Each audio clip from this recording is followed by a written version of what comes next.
Oakland officials say there was already an open investigation into the warehouse after numerous complaints filed by neighbors that trash was piling up outside the property and that people were illegally living in the building, which was zoned as a warehouse.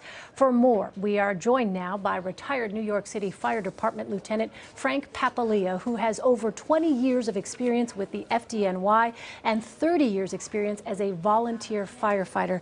All right, Lieutenant, thank you so much for being with us. My pleasure. I want to start off with the construction of this building, because officials have reported that the only way down from the second floor of this building was down a makeshift staircase of wooden pallets. Can you just talk about the effect that construction and design of a building would have on the escape routes and survivability in case of a fire? Sure, absolutely.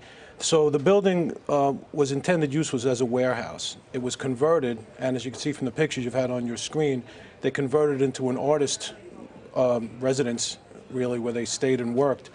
Now, the use as a warehouse, there was no intention for people to be upstairs, so there were no stairways. When they did that, they took their own lives into their hands by putting those pallets there.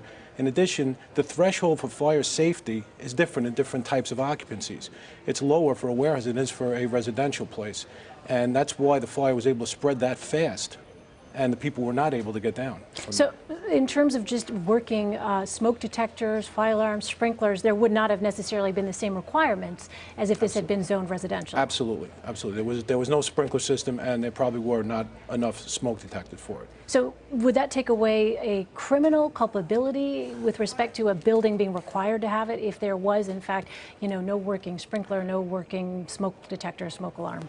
I guess the culpability might come into why was it being used contrary to the intended use? There were no permits filed. You can't set a public assembly space up in a building like that without permits.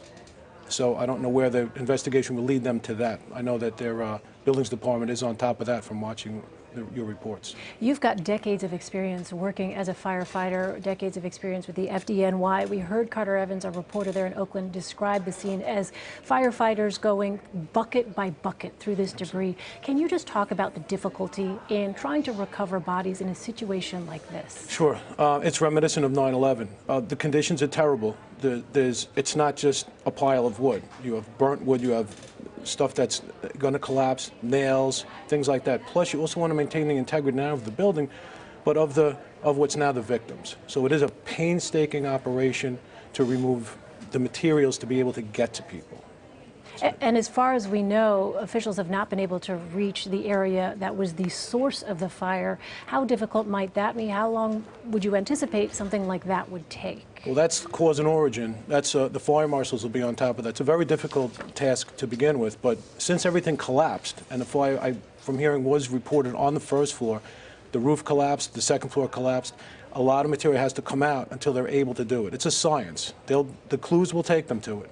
It's going to take them time. They just have to remove the stuff to be able to see certain patterns, burn patterns, and things like that. Last question I have for you, Lieutenant. Talk about the emotional toll. We heard a little bit from the officials there about just the devastation, obviously, that they have witnessed, and the inability for those rescuers who went into that scene and those first responders and who were not able to save everyone. It's a very emotional thing when you go to a fire and you remove someone who was deceased in the fire. The firemen that are there, and I hope it doesn't happen, I know it's going to, they're going to second guess themselves.